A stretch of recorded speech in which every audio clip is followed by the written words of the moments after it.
This is a presentation of Northeast Streaming Sports. You're listening to TGI Sports Talk with your host Keith Angle on Northeast Streaming Sports.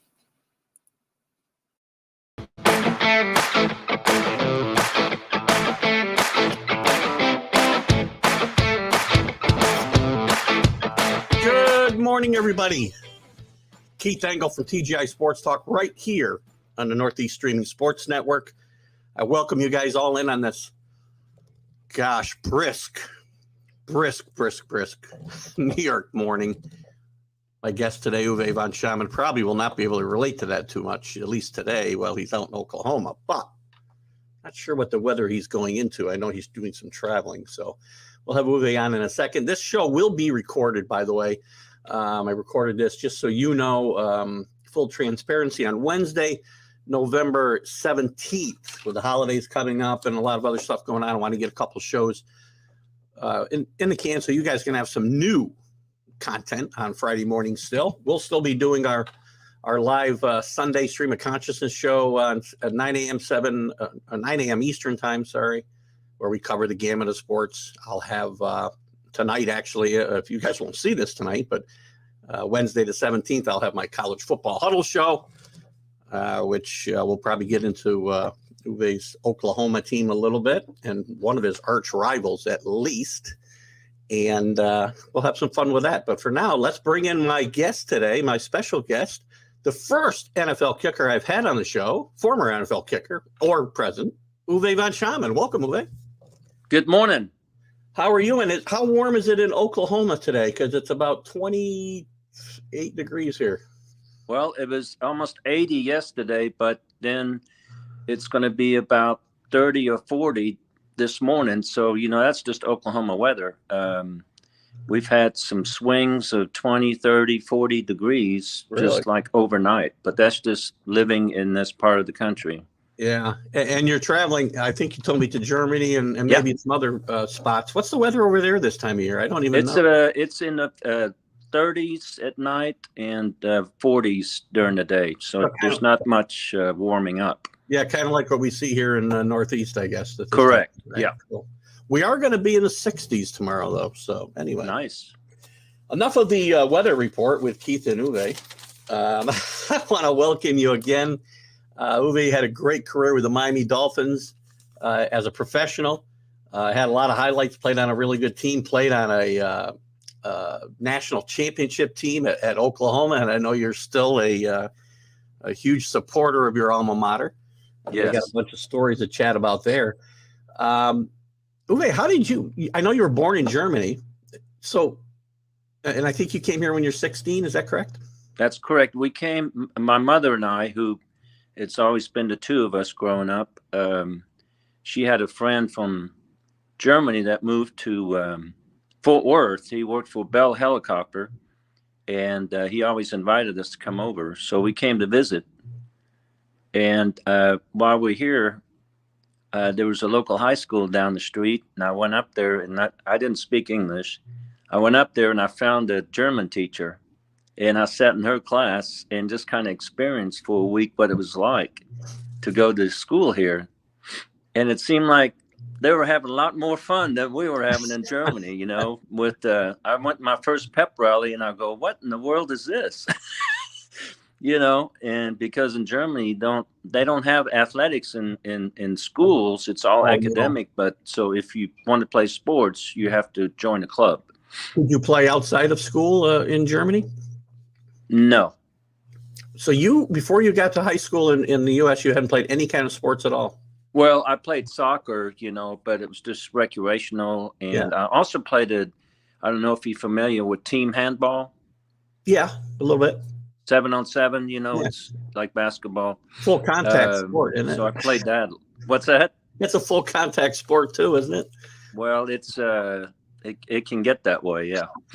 So I played that, enjoyed playing that. And then, so while I was in school there, after a week, we had to leave. I might mention the story, how we first came here. I think it's a good story. So. Absolutely. Okay.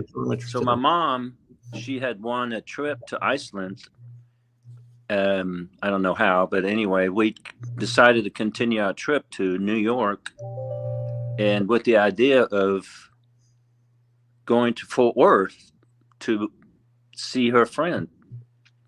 So we get to New York, and Mom said, "You have two choices," which is, be a great book title. You have two choice. We have two choices. We can either stay in New York, or we can go to Fort Worth. And I grew up in Germany watching John Wayne movies, so I'm going, heck yeah, I want to go to Texas. So we had limited funds, so we decided the only way we get there is on a bus. We had no idea how big this country was, so we went to the Greyhound bus station. Mom gave me all the money that we had. I walked up to the cashier and I go, Texas. And so he gives me 2 tickets, and I go back to Mom, and we look at the tickets, and it said Memphis on there. I go, well, Memphis must be in Texas. So we get on the bus, and we had enough change left to just buy 4 apples, because we thought, we'd beat her that afternoon. We'd be in Memphis, Texas, right? So we get on the bus. Popular place, by the way. Yeah. We get on the bus. 2 days later, we get to Memphis. So the apples are gone. We're hungry. We're starving. Oh, my. So the only way we can continue our trip was to hitchhike. So we're downtown Memphis in the middle of the night. We each had a bag, and we started hitchhiking. So we stood there for quite a while. This guy picked us up. He was drunk. I remember he was pouring something into a Coke can. And so he dropped us off at the highway. So we stood up. By then it was like early in the morning. And he dropped us off at a truck stop. So the second guy that picked us up, he just got off work. He worked at an airport, which I found out. He took us all the way to Little Rock, which is a pretty good distance where he lived. And he realized we hadn't eaten, we hadn't slept. And he took us to breakfast. And you can imagine a 15-year-old what that looked like. Yeah. Having not eaten in 2 days. Yeah. And so he took us to his house and let us rest there all day long. And his wife, she was on the way to work. She was pregnant at the time. And she made a bunch of sandwiches. And he took us out at rush hour. And sure enough, this nice gentleman picked us up. He was on his way to Mexico, and he dropped us all off in Fort Worth to our friends. We knocked on the door. They didn't know we were coming. That's funny. So that was our first trip. First trip to the United States, and it was fun. What? So what? I don't know if I caught it in there. I may have missed it, but I know you visited. What was the impetus for you guys deciding to come here to stay? On the way back, I talked my mom into coming back. You did. Okay. So 6 months later, well, that's she got a job. She's always been into drafting, architectural drafting. So she actually got a job with the city of Fort Worth, making like $250 a month. And we lived right across the street from the high school, Eastern Hills High School there in Fort Worth. So that's what happened. I kind of decided, okay, Mom, we're moving. We're going. But our life has been that way. I was born in Berlin. We lived in Düsseldorf. We lived in Stuttgart. We lived in Mannheim. We lived in Luxembourg for 5 years. So we've always been moving around. So kind of grew up with gypsy life. Always West Germany, correct, though? Correct, yeah. Yeah. Well, we did live in West Berlin. The wall was still up, and East Germany was still there. So certainly a different time in the world. Oh, my goodness, yeah. So when you get here and you start going to high school, as you notice the difference in that one day. Was it long before you went? Did you play soccer in high school, and how did your football career come about? When I first came, I was a sophomore, 16 years old at the Eastern Hills. I was in PE class, and I'd never seen a football before. Mm-hmm. And so I punted it during the PE class, and Coach Cecil Newton, he's still alive. I talk to him all the time.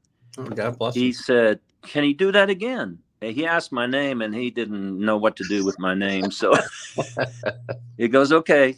So come out for the football team. So I came out for the football team, and I did pretty well. And so I got the job, and that's how I got started. The thing about it was my junior year, I could have graduated from high school because all the credits that transferred from the German schools, I could have finished my junior year. But Coach Newton, again, Cecil, he goes, if you stay another year, you might get a scholarship. And I go, what's a scholarship?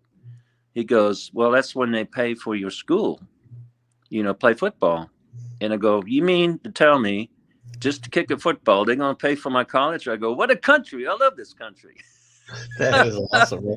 That wouldn't have happened in West Germany, I take it. There are no sports scholarships in West Germany at that time. Yeah. So that's when I got recruited my senior year. And that's when Switzer came and recruited me out of Fort Worth. So yeah. So before I go on to OU, I mean, going backwards, or not going backwards, but going back to Germany now, are things different? Are there sports in high school? Are there college, whatever the equivalent is, scholarships and that type of thing now over there? Well, that's a good question. I really, when I travel back there, I really don't pay attention to, but I know the clubs, separate from the high schools are huge, obviously. And so that's basically where kids, play sports. And in high school, I don't think there's a lot of that. I think PE class is about it. And, but so there are a lot of clubs. I mean, when you travel throughout Germany on the trains, you see soccer fields everywhere. Every little town has a team and this and that. So. Like we used to see baseball team fields here. We don't necessarily see them anymore. It's kind of dried up. But when I was a kid, you couldn't drive, 5 minutes without seeing a ball field somewhere, even if it was a homemade one, on somebody's property. So, well, there's a group here in Oklahoma City. It's called Fields and Futures, and what they do is they build fields, and especially in the inner city areas. It's a beautiful project. How often do you get back? About every 2 to 3 years. Yeah.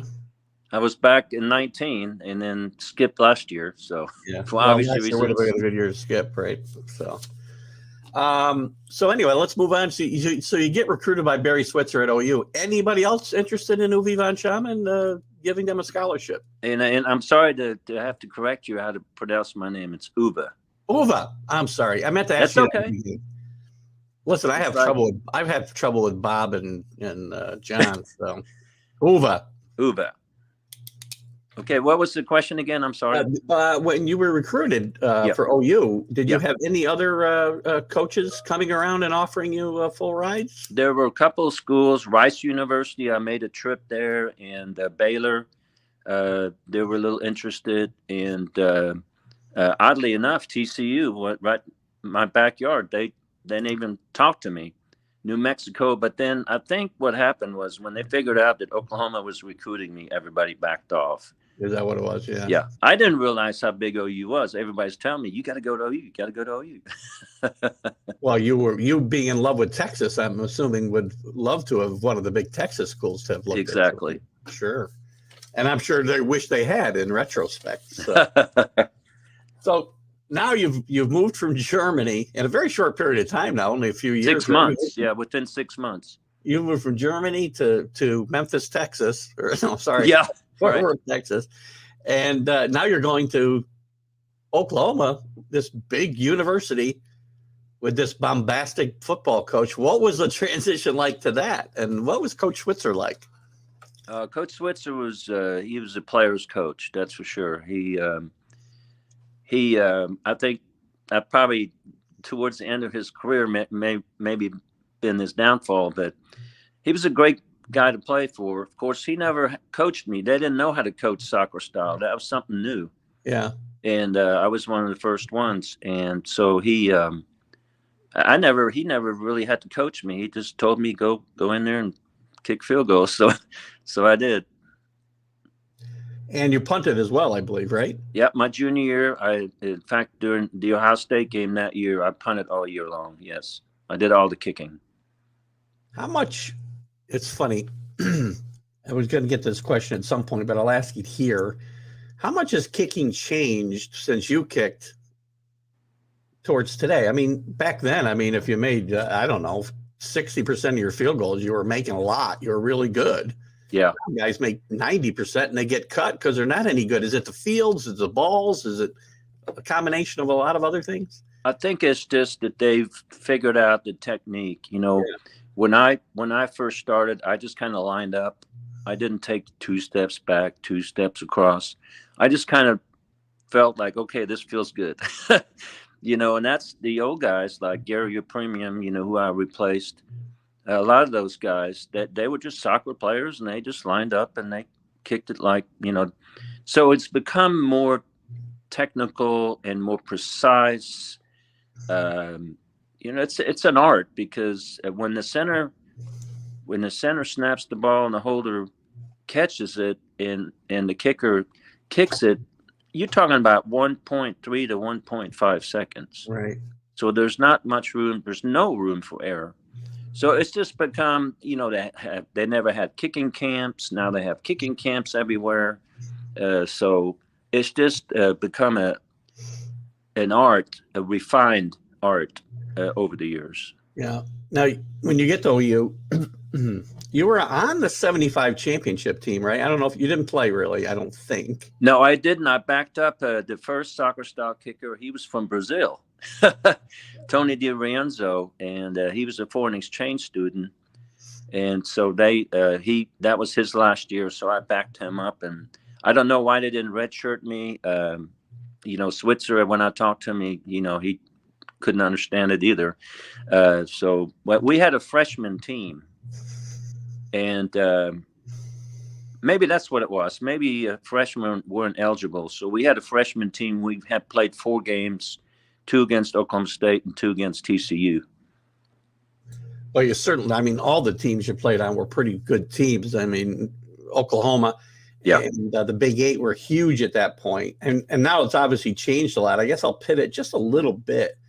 When you think about your time back in the Big 8 and the huge rivalry with Nebraska, I mean, you still had Bedlam, but I don't know if that wasn't a bigger game than the Nebraska game then, was it, or was it? Yeah, it was. Bedlam was always probably the biggest, but Nebraska certainly was a team that we had great rivalry with. Great, you know, Tom Osborne and they had some great teams in those days as well. And it was a national game, and everybody day after Thanksgiving, it was OU Nebraska. Yeah. I think that's why I think of that as your number one rival, because that was usually deciding the conference championship, really, right? That's correct, yes. Now, Oklahoma State was pretty good during that time. They had a guy named Terry Miller who was second in the Heisman. Played with the Bills, so right? I think we actually tied Colorado and OSU, Oklahoma State, one year for the conference title.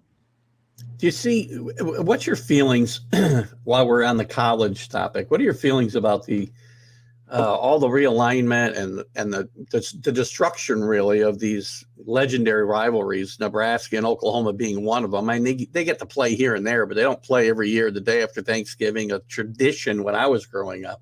What are your thoughts about this whole change on the college landscape? I have very strong opinions. Well, it's it's all about money. I mean, that's what it comes down to. And Oklahoma going to SEC was just nothing that we ever thought about happening. And I think they'll struggle in the SEC. You know, I mean, look at them now. They, we just got beat by Baylor, and they just pretty much kicked our butts. You know, so every game is going to be like that in the SEC. Well, you get Vanderbilt every now and again, probably. So there you go. Every couple of years, you'll get Vanderbilt. Exactly. So you're not a favor of them going to the SEC, and I think there'll be some great road trips. Well, that's a good point. We're not going to dominate the SEC. No, I don't see it happening. I mean, they haven't dominated the Big 12, I guess, but that's a pretty competitive league. I don't know why you feel the need, or the school feels the need to go. I mean, I get it. The SEC is the glamour school, all the bright lights, everything's light shining on them. But the Big 12 is a really good football league, and I don't understand why these teams want to dismantle it and get out of it as quickly as they can.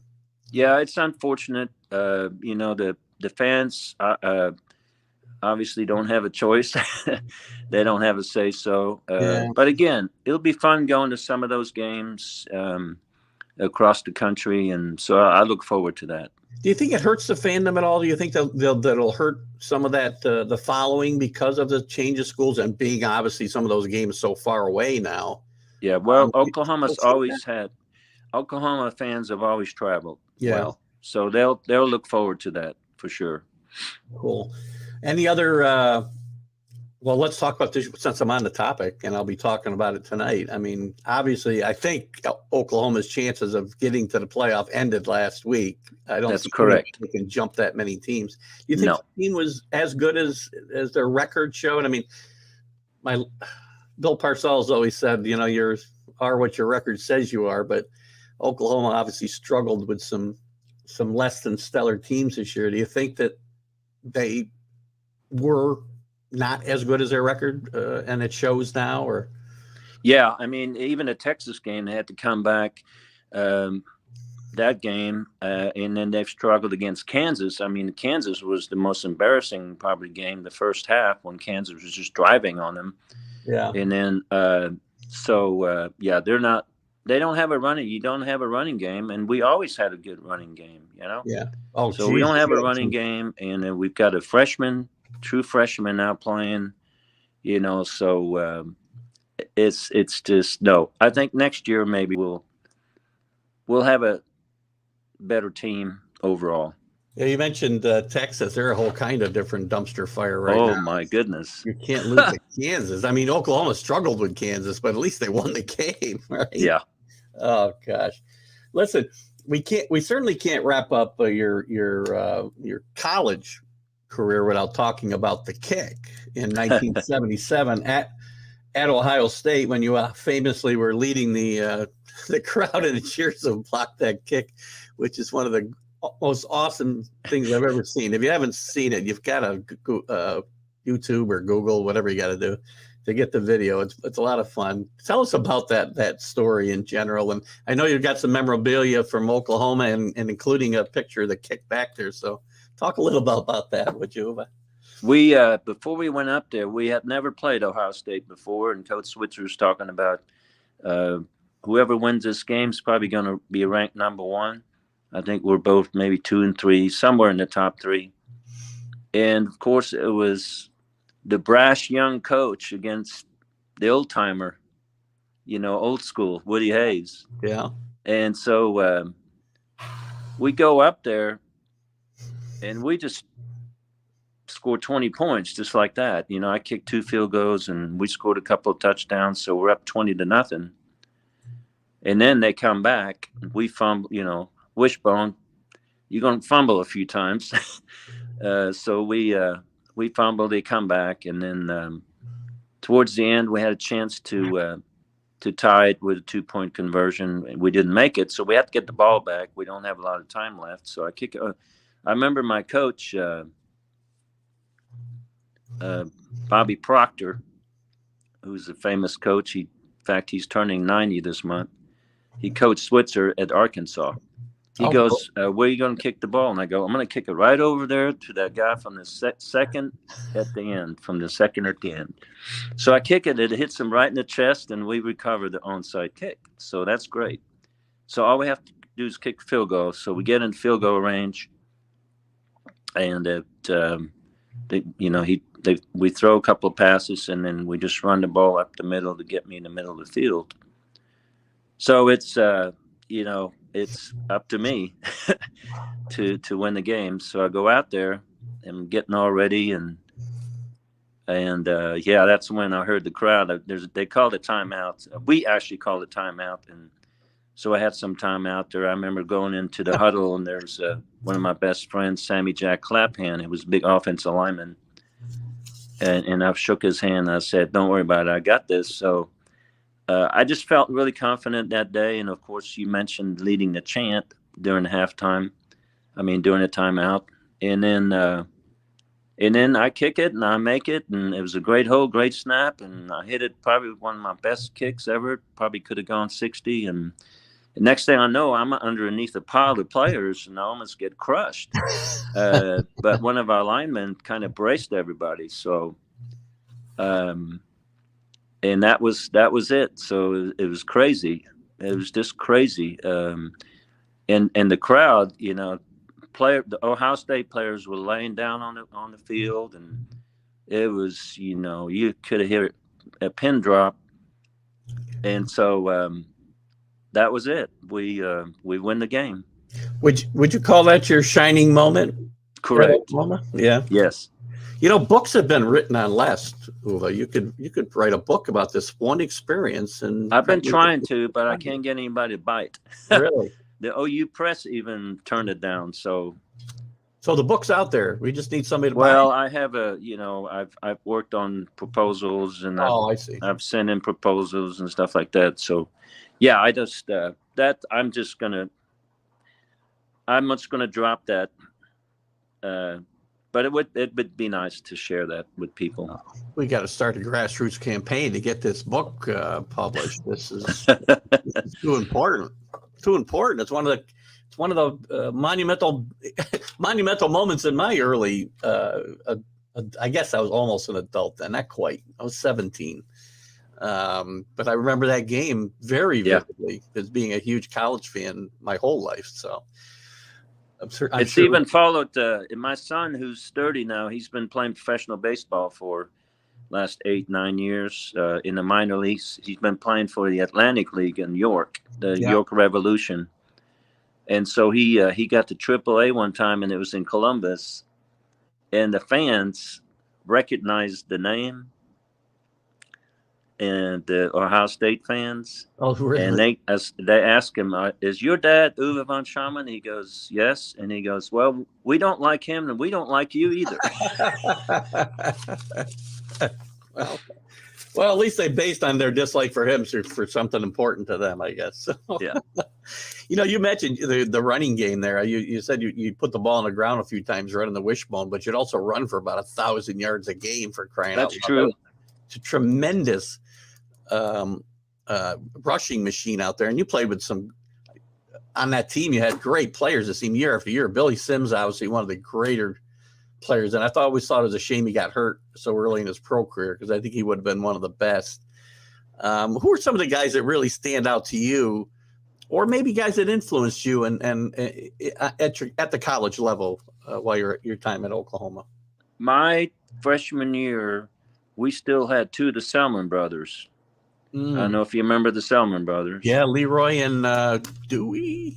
And Lucius. And yeah. Lucius was gone in 75, but we still had Dewey and Leroy. And Leroy's considered the best player ever in Oklahoma history. The guy was just a natural. And, of course, he was #1 pick by the Tampa Bay, and Dewey went there too.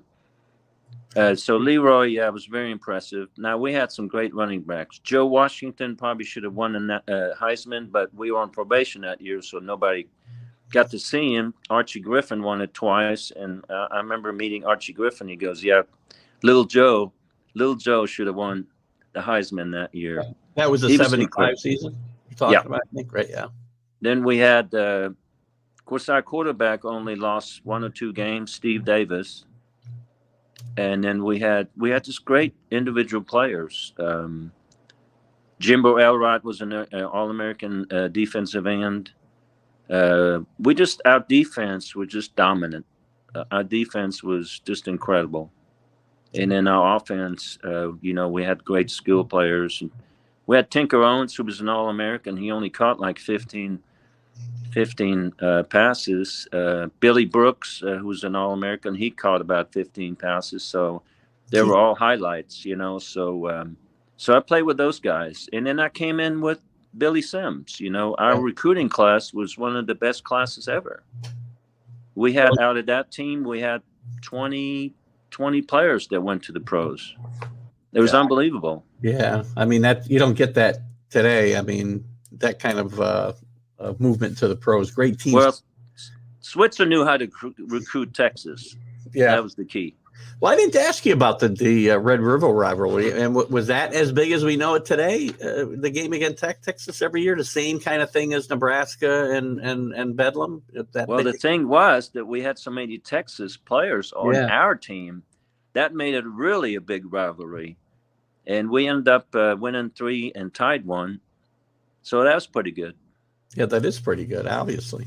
Yeah, how about the game? I mean, the games we talked about the running game. So those great Oklahoma teams. And again, I know this is an impossible question to answer, but I always feel obligated. Maybe it's cliche. How would those great teams fare in today's Big 12? But you had to play the wishbone. Nobody else plays it. I don't know if people could defend it today. I'm not sure. What are your thoughts? You're right. I think Air Force might have. I think they run do the wishbone a little bit. Yeah, Army I remember does when too, they came here and they played really well against us. So I think the wishbone. I think the wishbone was only good for those teams, Texas, Oklahoma.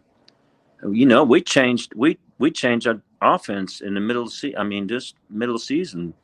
So wishbone has to be taught correctly. You know, you got to have a quarterback that can read and make those reads. There's a lot to it. And Thomas Lott was the best. He was our quarterback, and he was the guy with the bandana. He always wore a bandana, and fans send him bandanas, so he wore a different bandana every time. Yeah, you had some really good quarterbacks running that, and Thomas Lott, J.C. Watt, I think followed him. I think, right? So yeah, we had just a great time. Barry knew how to recruit, so he really knew how to recruit. He has some great stories about recruiting. In fact, we played Nebraska, and we were beating them bad in Lincoln. And Barry gets on the payphone during halftime and calls Billy Sims, who's working at a gas station, and just tells, talking to him about stuff. And Billy can't believe he's calling him at halftime to the OU Nebraska game. And finally, the referee said, "Hey, you need to get off the phone," And second half starting, and so Switzer goes, "Okay, Bill, I'll talk to you later. I have to finish this ass kicking." That's too funny. So you had a good relationship with Coach Switzer. You mentioned earlier, and I want to follow up on it, that you felt that you might have contributed to his undoing. Can you explain that? I think there was a point where just players got out of hand, and of course the stories about when players got in trouble for drugs and weapons. I mean, people shooting off guns in the dorms and stuff off the balcony, crap like that, and institutional control, I think we'd call it today. Yeah. Right? Yeah. He just gave them too long of a leash. And so a lot of bad stuff happened. And there are a lot of stories behind the scenes that just led him to, he had to finally resign. That was unfortunate. Do you have a good relationship, or do you have any relationship with Coach? Yeah, I do. I see him during events and fundraisers. I see him around town, and he always he says this all the time. He said the Ohio State game. He goes, if Thomas Lott wouldn't have gotten hurt and Billy Sims wouldn't have gotten hurt, we would have never needed you. He seems like a good old boy when you see him, and it feel like you get his real personality when you're seeing him interviewed and whatnot. Oh, he's very entertaining. Yeah. Very entertaining. I thought he got a bum's rush. I thought he got a bad deal when he was coaching the Cowboys, and Jerry Jones brought him back. They'd been teammates in college, I believe, right? Yep. Brought him to replace Jimmy Johnson, and I feel like he got a bad deal, or doesn't get the credit he deserved for those teams. I mean, he went to the Super Bowl, won a Super Bowl, went to 3 championship games. The coach can't have nothing to do with that, right? Yeah, I mean, your leader, of course, they had a great team, great talent, and he probably just got out of the way a little bit and just let his assistants take care of that. Right. Do you think in your conversations with Coach Switzer, does that time in his life come up at all? Do you think he enjoyed those 3 years, or he just doesn't? No, We're not that close. Not that close. Not Yeah, gonna we share don't know. scary film stories? It's more of a, I don't know how to describe it, because we never really had a relationship in college. Yeah. So, but it's a good one. Well, let's move on because you finish up a career with a guy I consider an iconic college coach, and you get drafted by a team with, gosh, one of the most iconic NFL coaches of all time, Don Shula, of course, with the Miami Dolphins. Did you expect to be drafted and playing in the NFL, first of all? Did you think you were going to be doing that? No, I really didn't have any expectations. But I did get drafted in the 7th round, which I was surprised, especially by Miami, because they had Gary O'Premium, who was kind of their legend. And fans loved the guy. Yeah. And so, I went down there and said, I'm just going to do the best I can. If I get to play in preseason, maybe somebody can look at me, and then I'll go somewhere else. Well, I get down there, and of course, Garrow, he didn't even shake my hand or anything. Well, yeah, I would think he was talking crap about me in the paper. So I kicked the first preseason, did well. Kicked the second preseason, did well. So I kicked all the preseason games. And the way I found out that I made the team was my stuff was still in the locker, and his was gone. That's how I found out I made the team. Well, I wonder if that's the way he found out he didn't make the team. Because it was cracked up when he got there. Uh-huh. So you tell us, I mean, real quick, I guess, the differences. Did you see a big difference between, I think at that time in college, you were kicking off a tee, if I'm not mistaken. Yes. And at pros, you didn't. I mean, was that a big difference? And it was a big difference between, because I was still trying to I went to the Senior Bowl, and I hadn't been able to practice off the ground much. And so I did horrible at the Senior Bowl. And that's why I got, bumped down to seventh round. Remember that? I don't know if you remember that year, but it was a great year of kickers because Russell Erxleben was the number 1 pick for the Saints. I do remember, yeah. Yeah, and he was a bust. And then Steve Little from Arkansas, he was first round pick by St. Louis. Well, weren't those two guys, was Erxleben and somebody else, like, were trading, like, it seemed like every week in college they were trading the record for the longest field goalers. It felt like. Was it Erxleben and somebody else? Yeah, Erxleben, Tony Franklin, Erxleben, Steve Little, and then Matt Barr, but he wasn't as strong. But it was Steve Little, it was Erxleben. And of course, they could use their own practice balls. We had to kick brand new balls. Yeah. So they just brought in these balls that just fly, Well, that's a pretty good kicking class right there. It was Matt Barr was part of that too from Penn State. Yeah. He was part of that. And so that was, it was a great year for kickers. And coming in and playing for a coach like Coach Shula was, again, you talked about your relationship or not being a big relationship with Switzer when you were there. I got to imagine Don Shula is kind of removed, especially from the kicker, probably even more so than Coach Switzer. Yeah, he was pretty tough on his players. He was old school. Later on in his career, he changed a little bit. He was one of the greatest coaches to prepare a team for a game. He was really amazing. Sometimes during the game, he would lose it a little bit.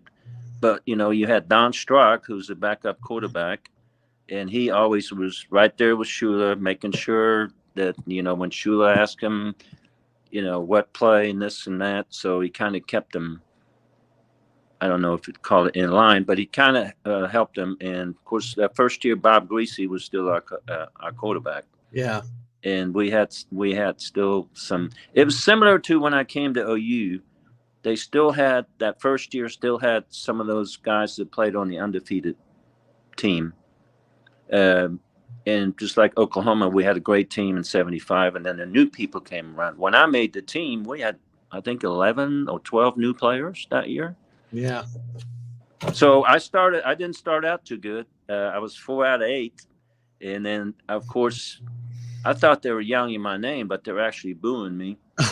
Well, that's probably an advantage, I guess, to having a name that sounds like Right. Bill. Yeah. But then I turned it around. I made 10 in a row and ended up being Rookie of the Year for the Dolphins. So I did turn it around that year. Well, that's got to be a good feeling to do that. Yes. Again, played with some great players. You just mentioned Bob Greasy at the end of his career, and a few years later, I mean, actually, you guys go to the Super Bowl. I'm going to say you went to the Super Bowl twice during your Yes. time. Right during the strike year, you guys went to the Super Bowl. That's right. David Woodley and Don Strock, I think, sharing the duties. What was that season like with the strike? And you had a really good football team, and then you had a kind of a heartbreak in the I was going to say the World Series. Good grief, the Super Bowl. Yeah. Tell us a little bit about that 81 season and the strike season. What we did was we made sure as a team that we would practice on our own. I think that's what probably did. In fact, I was on the scouting team. I was the quarterback on the scouting team, which they go, you can actually throw the ball. Yeah, I can actually throw the ball. So we just made sure that we stuck together and practice every day. And so that's probably what helped us. And getting to that Super Bowl, I mean, John Riggins obviously was a tremendous player, and obviously the difference in that game, especially the one that put the dagger in your heart there on 4th and 1, I guess. Yeah, we ran for the touchdown. What was it like getting to your first Super Bowl? Was it the atmosphere? It was just starting to grow into what it's obviously become, but I think it was still a huge deal, obviously, back in 1981. What were your thoughts? Were you really nervous? Did you have confidence you were going to win that game? Yeah, we felt pretty confident. We felt really confident. We played in the Rose Bowl, which was really amazing. It was 105,000 people. And I got, of course, when we went to Super Bowl, as former players, they get people from that you hadn't heard from in years and, wanting tickets. So my mom went and some of my friends went, and it was a great experience. It was just the fanfare and all that. And it was, I think we only had a week. Yeah, to prepare. Yeah. I think. I'm not sure. I think so, because they added a layer of playoff rounds because of the short season, I think. Yeah. So that was kind of good because, 2 weeks, that's a long time. I thought they would do that forever for a while, it seemed like, but I think they like that. The league likes that build up, I think. I don't know about the players. I would think they'd stay more on schedule, right? Exactly. I skipped over actually the year before where you guys played that amazing playoff game in the divisional round against San Diego. That was just, and I don't know who I was talking to about it recently on my show. It's Ed White, actually. Ed White, he was in that game with the Chargers. Yeah, he said, that was the best football game I can ever remember watching in my lifetime. Yeah, unfortunately, we lost that one. I missed 2 in overtime, which is not good. Oh, maybe I shouldn't have brought this game up. I'm sorry. Yeah. Thanks a lot. I just got over that. Well, if you'd made them, you might have gone on to host Wheel of Fortune like Ralph Benershka did. Who knows? Yeah, exactly. I love that. Yeah, Ralph Benershka, of course.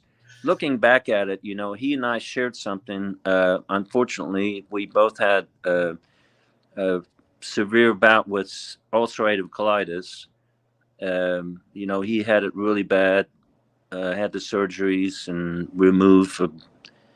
removal of his, intestines and all that. He got down to about 125 pounds. And that same thing happened to me. I didn't have to have the surgery, but I dealt with that for several years while I was playing. So that's hard. Might have been one of the reasons I got cut. I don't know. Of course, I had a bad year that last year. So Rolf was supposed to win that game. Looking back at it now, that's just how it works. Well, I think because he missed one. He missed like a 20-something yarder in overtime. Yeah. And then I missed one, and then he came back and won it.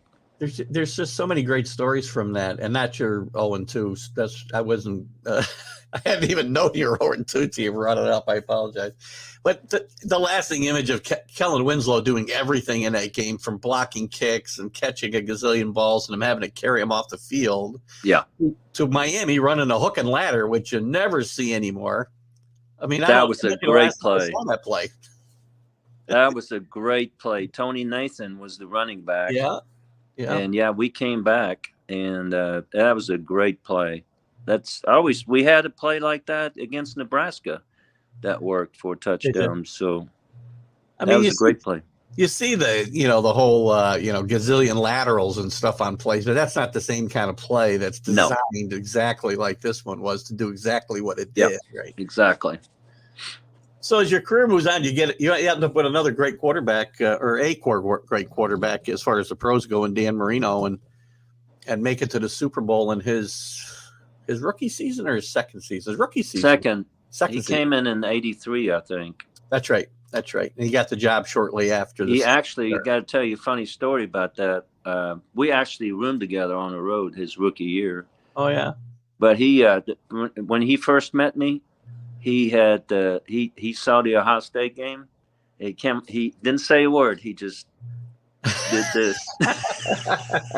That's how I met Dan. That's awesome. And what kind of guy was Dan? Another Dan story. I don't know if you remember when Dallas, what was that quarterback that played for him for so long now? Smallback? Danny White? No, the Romo. Oh, Tony Romo. Yeah, Tony Romo. When he was the holder and he dropped it and they didn't make it to playoffs or something, some big play like. And Dan Marino was talking about that. He said, when I first was a rookie with the Dolphins, I just wanted to get on the field, so I tried out for a kicker. And I mean for a holder. And after preseason, after the training camp, Coach Shula asked me, who do you want to hold? Of course, Don Strock was my holder the whole time. I go, not that Dan Marino. And he talked about that on the show. Well, Strock did that job for years and years, right? I mean, that was one of his fortes, as well as being like, well, I guess Earl Morrow would have been maybe the first like relief quarterback, right? But Don Strock, I remember before Marino got there, coming in and winning a lot of games, replacing David Woodley and helping you guys along the way. So it was a really interesting dynamic with Don Strock there. Sure was. And I didn't know the part about him kind of, whispering in Shula's ear on the sideline during the game, but till I had read. Yeah, he was always, if you see him, he was always right next to him. When we're in field goal range, he wanted me to be right behind him to tell him how far it is and all that kind of stuff. So, he was, that was a lot of fun. It was a rough time in being in Miami because they had the riots and of course the cocaine cowboys and they had all that. So we had to endure all that. And that was a tough time to be in Miami for sure. We played in the old Orange Bowl. Not in the best neighborhood either. Exactly. Right? I've been there. I'm a Patriot fan and I've made a few road trips to Miami, and it's not a great place to be at night. I can tell you for sure, as you probably well know. Right. So. That's why we lived up north. Great idea. So in '84, Marino's second year, you guys have a tremendous year, obviously. Go to the Super Bowl again and lose to a really good San Francisco team. Nothing to be ashamed of there. I mean, it was a great season. You had to think you were going back. Well, you had mentioned you didn't feel you had that good a year, and you got cut after that year. Did you think that was going to be coming for you? I mean, I would have thought anybody on a team thought, we got Dan Marino, we're going to go back to the Super Bowl a bunch of times, which didn't happen. But from a personal standpoint, did you think your job was in trouble at that point? Yes. Because I had the last two seasons weren't so great. And so I kind of knew it might be coming. They actually drafted a kicker, Fuad Revez, and who beat me out. So So I sat out that year and then tried out for Cleveland. And I was with Cleveland for a while, and that I would have probably made that team, but I pulled a groin muscle, and that's about it when you do that as a kicker. Yeah. So I was done. Yeah. So it's interesting having really no expectations of playing in the NFL, but then playing for 5 or 6 years, like 6 years, I think it was, right? Yeah, 6 years. And then it comes to an end. Were you ready for it to come to an end? No. Nobody's ready when it comes to an end. Yeah. Nobody is, unless somebody like Tom Brady who can just decide whenever he wants to retire. So I'll probably be in a urn here somewhere when Tom Brady retires. I'm guessing. He'll be 78 years old there playing quarterback for whatever team he's playing for then. Yeah. So after football, what got you over, not being in that competitive environment anymore? What did you turn to then? I played a lot of competitive soccer. Really? Yeah. Here? In we have leagues in Oklahoma, so I played for a men's league and did that for a long time. But then my passion, I discovered my passion after football, and that was kids with disabilities and illnesses. And I worked for 2 children's hospitals in development and fundraising. So that's it's on my tombstone. It's not going to be the kick; it's going to be the kids. Well, how long did you do that? Because I couldn't find any. I know you started in 2001 with the J.D. McCarthy Center, right? J.D. McCarty, and then I went to the Children's Hospital in Bethany. So I did that for about 15 years. Okay, very fulfilling work, I guess. Obviously, it would seem, and from your statements, you back that up. So great work. I'm glad that you were able to find the passion, and obviously when you compare that kind of work to, kicking the NFL or even being Tom Brady, I still think that kind of work is certainly much more important. Yes. In the grand scheme of things. So, and today, what are we doing today? We're just traveling the world playing golf. I mean, you text me the other day, I might play golf in the afternoon, and I'm looking at snow flurries. I wanted to text you back a couple of emojis you might not have liked, but I play golf. I do my daily walk. I cycle occasionally. I used to cycle a lot. I do some tours. I did a big fundraiser for the J.D. McCarty Center where I crisscrossed Oklahoma 4 times and logged about 1,600 miles on my bike and raised a ton of money. And so I cycle some and then walk and play golf. And I live at a golf course. It's not a country club or anything, but I have a pretty good view of the golf course, and then I travel. In fact, I'm packing today to leave tomorrow. So for a couple of weeks, you said you're just going to Germany. Were you going somewhere else? You told me, or just Germany? I'm going to mostly Germany, but I'm going to make a side trip to Luxembourg, where I lived, and probably go to Amsterdam for a couple of days. I've never been to the Baltic Sea in Germany, so I'll go north in Hamburg and places like that. Guessing what you told me about the weather, won't be any golf played on this trip. It doesn't sound like. No. Well, since I embarrassed you twice by first mispronouncing your name, which again I apologize for, Uwe, and I also embarrassed you by bringing up you missed 2 field goals in that San Diego playoff game. I'll ask you one more embarrassing question. What's your golf handicap? I'm about a 10 handicap. All right. Well, that's not embarrassing. That's good. Yeah, I can do better, but I shoot in the high 70s, low 80s normally. I heard somebody say that to me once before, and they said if it gets any warmer than that, they don't go out. Yeah. Listen, Uwe, I've enjoyed this time with you today. I appreciate you coming on, and as I said, I enjoyed your career, and I'm glad you're in good health today, and enjoying life. And I hope that continues. And best wishes to your son. I hope his dreams come true at some point too. Exactly. It'll be fun. So thanks for coming on today. Absolutely, I really enjoyed it. All right, you have a great trip. Thank you, sir. All right, buddy. Thank you. All right. The great Uwe von Schamann. I will say his name correctly from here on out. I promise, Uwe. So a very interesting conversation, I thought, with Uwe. One of my great, when I grew up watching, I mean, kickers were always important, right? But kicking wasn't automatic like it is today. I mean, and these guys were very important cogs in the team. I meant to ask him about how much they included him in things. Probably a big oversight on my part, so I apologize for that, guys.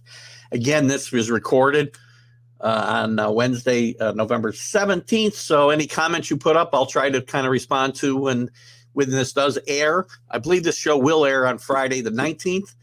And then we're going to have, I'm recording another show actually for the day after Thanksgiving as I'll be away.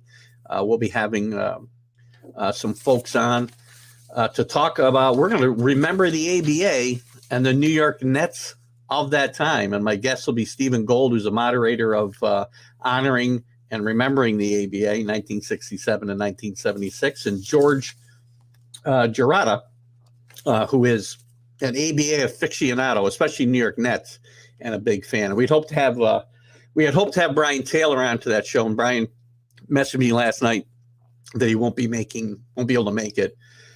But we're going to have him on at another time, and we'll talk with him. I enjoyed the ABA a lot, so I'm looking forward to it. So you'll see that show on Friday, the 26th. I'm right. Yeah, Friday the 26th, the day after Thanksgiving. So that won't be live either. But feel free to comment when you see this, either when it plays live and or when you see it in the groups that I share it to, which I thank you all for letting me do. And it was a great conversation with Uwe, and I'm really happy that we were able to make this happen. And we'll look forward to it. You guys have a great weekend, and I will see you live. When you're seeing this, I will see you live on Sunday, the 28th, with our live stream of consciousness show. And then the Friday after this, you'll see the ABA, remembering the ABA show. So thanks for joining me, guys. Keith Engel for TGI Sports Talk right here on the Northeast Streaming Sports Network. Thanks so much. Have a great day.